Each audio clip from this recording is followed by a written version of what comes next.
Tollywood celebrity Mir is known for his tremendous sense of mind and presence of humor. The man who is immensely popular among the Bengalis is also a great fan of football, from the bite of Suarez to his favorite team.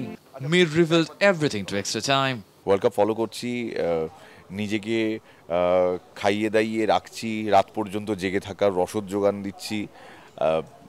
মূল বিষয়টা হচ্ছে world cup আমাকে দেখতে হচ্ছে এবং প্রায় দুটো খেলাই দেখতে হচ্ছে। তার প্রধান কারণ হচ্ছে সকালবেলায় আমি যখন এফএমে আমার কাজ করতে যাই, সেখানে স্বাভাবিকভাবেই সকালবেলাটা মোটামুটি ঘন্টা 2-2.5 তো ওয়ার্ল্ড কাপের দুটো খেলা নিয়েই কথা হবে। মানে আগের রাতের দুটো খেলা হলো, সেই দুটো খেলা নিয়ে প্রচুর কথাবার্তা হয়, সুতরাং দেখতে হচ্ছে। মাঝে মধ্যে একটু ঘুমিয়ে পড়ছি, কিন্তু এই যে কটা খেলা এখন শুরু হলো এইগুলো তো কোনোটাই মিস করা যায় না। হ্যাঁ, আমি তো পাকা পেঁপে খাওয়া শুরু করে দিয়েছি বিরাটভাবে। হ্যাঁ, ওই পেঁপের লাল কার্ড সেই দেখেছিল, সেই খেলা থেকে শুরু করে সুয়ারেজের দাঁত আমরা ছোটবেলায় শুনে এসেছিলাম মামাসিদের কাছ থেকে যে যদি দাঁত কিরমির করে বুঝবে তোমার পেটে কৃমি হয়েছে।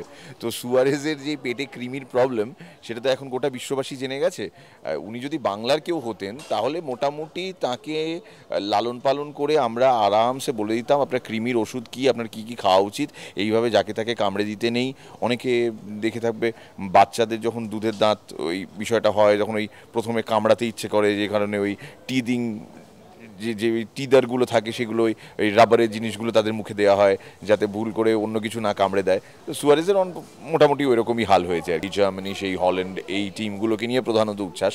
এবারে যেটা আরও বেশি করে বেরিয়ে এসেছে সেটা হচ্ছে ছোট ছোট দেশগুলো যেভাবে খেলছে, হ্যাঁ, সেটা দেখে অনেকে বেশ উচ্ছ্বসিত।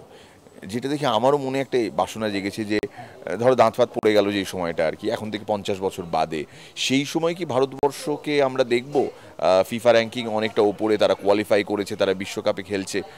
অনেকে মনে করেন আমাদের ইচ্ছে করে না বলে আমরা বোধহয় খেলি না। হ্যাঁ, ইনফ্রাস্ট্রাকচারের ব্যাপার নয়, ও আমাদের ইচ্ছে করছে না। যদি মুড হয়, ইচ্ছে হয়, সেদিনকে আমরা ঠিক বিশ্বকাপ খেলবো।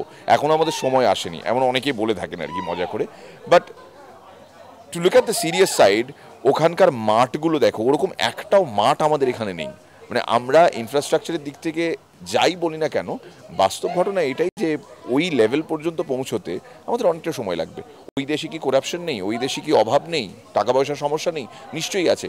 কিন্তু যে বিষয়টা নিয়ে ওরা প্যাশনেট, সেই বিষয়টাকে একেবারে সোনায় মুড়ে রেখেছে। এটা হলো ডিফারেন্স। আমি 1990 সালে আমার বাড়িতে টেলিভিশন আসে, মানে ইটালিতে যেবার বিশ্বকাপ হয় আর কি। তো সেইবার চ্যাম্পিয়ন হয়েছিল জার্মানি। জার্মানির খেলা খুব ভালো লেগেছিল। ইয়র্গেন ক্লিন্সম্যান, রুডি ভলার, এরা আমার পিন আপ বয়েজ হয়ে যান। মানে এদের পোস্টার আমি দেয়ালে লাগানোর চেষ্টা করি আর কি, এরকম ব্যাপার।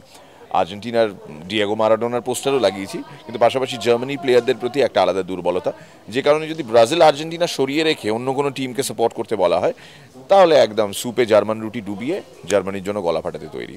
হ্যাঁ, মোটামুটি তো মানে তাই আর কি। ধরে নেওয়া যায় যে জার্মানি ফাইনালে যাচ্ছে। উল্টো দিকে বিপরীতে কে থাকবে সেটা তো সময় বলবে। আমার এখনও রড্রিগেজের হ্যাংওভার কাটেনি। জেমস রড্রিগেজ সেদিনকে যে গোলটা করলো, সেটা অনেকে বলছেন বিশ্বকাপের সম্ভবত সেরা গোল। অনেকে অনেক রকমের তর্ক করে অন্য কিছুও বলতে পারেন, বাট রড্রিগেজের খেলা আমাকে মুগ্ধ করেছে। I have been thoroughly impressed by the quality of African football.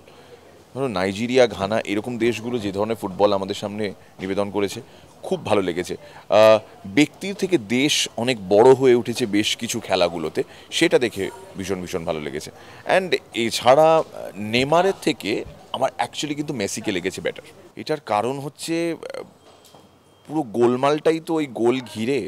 সুতরাং মাল যখন গোল হবে তখন গোলের সংখ্যাও বাড়বে এবং আরও গোলমেলে হবে। এর পরের বিশ্বকাপ 4 বছরের অপেক্ষায় আরও অনেক গোলমেলে জিনিসপত্র গড়বে। মানে পৃথিবীতে, সারা পৃথিবী জুড়ে যত বেশি গোলমাল হবে, ততই দেখবে বিশ্বকাপে বেশি করে গোল হচ্ছে।